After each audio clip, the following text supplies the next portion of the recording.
आसाम सरकारनि दिनै cabinet मिनिस्टारफोरनि vote taking दङ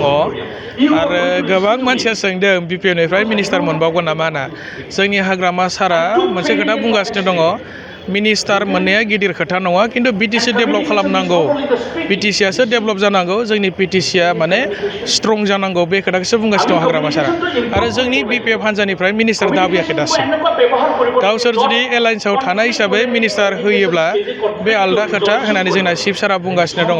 खिन्थु जोंना माने पार्टि हिसाबै मिनिस्टार होथारनांगौ होननानै दासिमबो दाबियाखै आरोखि डिस्ट्रिक्ट ब्लक लेभेला बुंदों मिनिस्टार